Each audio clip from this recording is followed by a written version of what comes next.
What's up, everybody? Today I'm bringing you a video of the LG G4 in 2017. See if you want to keep yours, or if you want to upgrade it to G5, or to see what the G6 has when it comes out in a couple months. Personally, I don't use this phone really at all anymore. I got it in June of 2015. It came out at the end of April of 2015. It's just, for the first 2 months, it was really good and solid when I got it in June, and then I only used it about 4 months, and I ended up going, I believe it was to the Note 5, if I can remember correctly, but it was just so slow. About the only thing that was still really good on it was battery life, camera, and the display. Other than that, the internals just got really bogged down, and I mean, that was just regular applications that came with the phone that you couldn't get rid of, and just a couple social media sites without Facebook. But anyways, let's just get into the review here. I'll give you a look around it. So at the top here, we've got the IR blaster microphone. Down here we got the USB 2.0 microphone, 3.5mm headphone jack. Now, nice thing on this is the back's removable. So on the inside you got your 3000 milliamp hour battery, micro SD. I think it supports up to 2 terabyte. Right below that, you got your SIM tray, volume down, volume up. You got your power button in the middle. You got your single LED flash, laser autofocus, and your 16 megapixel rear facing camera. Now, that's the one thing I couldn't complain about, was the camera. The camera was and is just great on this phone. Takes great pictures, great video, shoots up to 4K video. The camera in the back has optical image stabilization. It was really, really good and really solid. In the back, a little bit more, you got, this is a Verizon variant, so you obviously have the big Verizon branding there. You got a little bit of G4 on the bottom. On the front, you got LG. And you got this, let me see if I can get it to stand out a little bit. Yeah, there we go. You got that, like a little hex pattern down there and up top. Which I think that pattern's cool, goes all the way around. You got your notification light right there. You got your 8 megapixel front facing camera, sensors, earpiece. Call quality too on this phone was really great too. I never had a problem with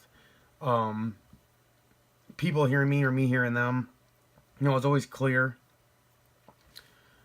All plastic design with a rear facing speaker, which I'm sure you saw when I popped the back off. Wasn't a big fan of the chrome around the edge, the whole border of the phone, but like any other case, any other phone, I always use a case with it. So let me turn that screen on for you guys. Now that's a 5.5 inch 1440 by 2560. So it's a LCD quantum dot IPS QHD display. So I mean, it was real crisp, still is. Can't really see anything too pixely or anything at all. Bring up a folder. It's still real nice. Colors are really great on it. Never had any issues with that. Got your standard pull down. See, does this do the 2-finger? I don't think so. No. Okay, now up here you got your quick toggles. Everything up here that you may use.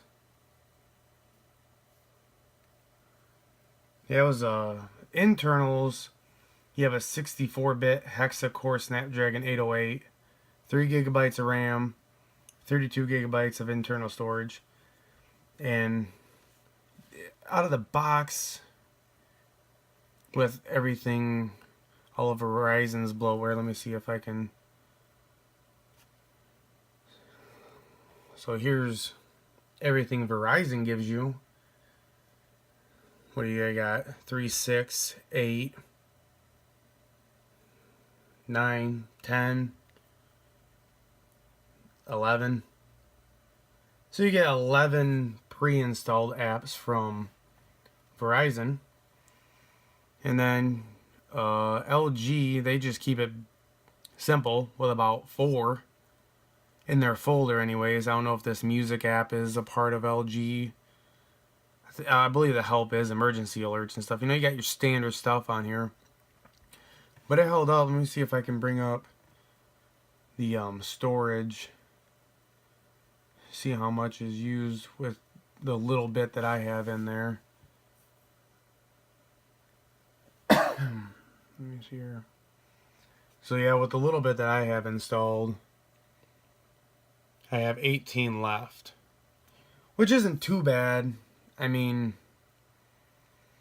it's not horrible or anything, but like I said, you know, you got expandable storage. You can slap that in there and you'd be good to go. Let me see what I'm running. I think it's Marshmallow. Yeah, I'm just running 6.0. I'm running the November security patch. Yeah, nothing too special. And then, you know, you got you can configure these different ways, whichever ways you'd like. All in all, it was a good phone, like I said, for short term. I know a couple people at my job who also have it, and they say the same thing I did. Really, the only thing that's still good on it is the camera and the battery life. That's about the only reason why they're keeping it, is because of the cameras and stuff is so great on it that they don't want to give that up. But I mean, if it were up to me, I definitely wouldn't go for the G5. But if it were up to me and I was going from LG to LG, I'd probably just wait for the G6 to come out, see what that has to offer. Now you'll probably pay a lot more.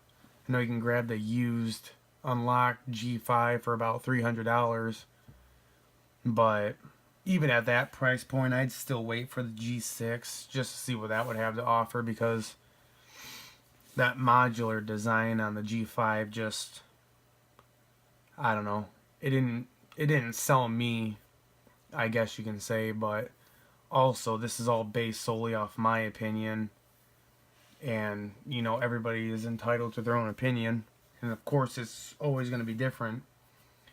So personally, I wouldn't get the G4.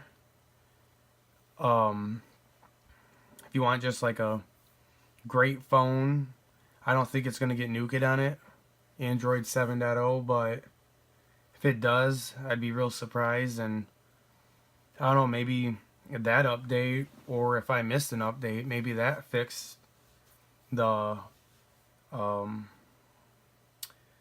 lagging and glitching and all that other stuff. Had a couple problems also, I guess, too, with the camera sometimes force closing on its own in the middle of a shot or a video. But I mean, if you don't mind having a slower phone or anything, I mean, it'd be good for you. Or yeah, I know you can grab them right now used on the internet for about, I don't know, between $100 and $140, which really isn't bad for a flagship phone. Like I said about the S5 in that video, I mean, you can grab both these phones for around the same price. I mean, both have similar builds with a plastic. You know, one's Super AMOLED, one's IPS. If I had to pick between the G4 or the S5, I'd probably go for the S5, just because that is still going strong, you know, 2 years later almost, where this one here is sort of kind of lagging a little bit almost 2 years later. So I mean, it's up to you guys. You guys can do your research. I just thought I'd put that out there for you guys and, you know, give you my opinion on it and see where you're at with it. So until the next one.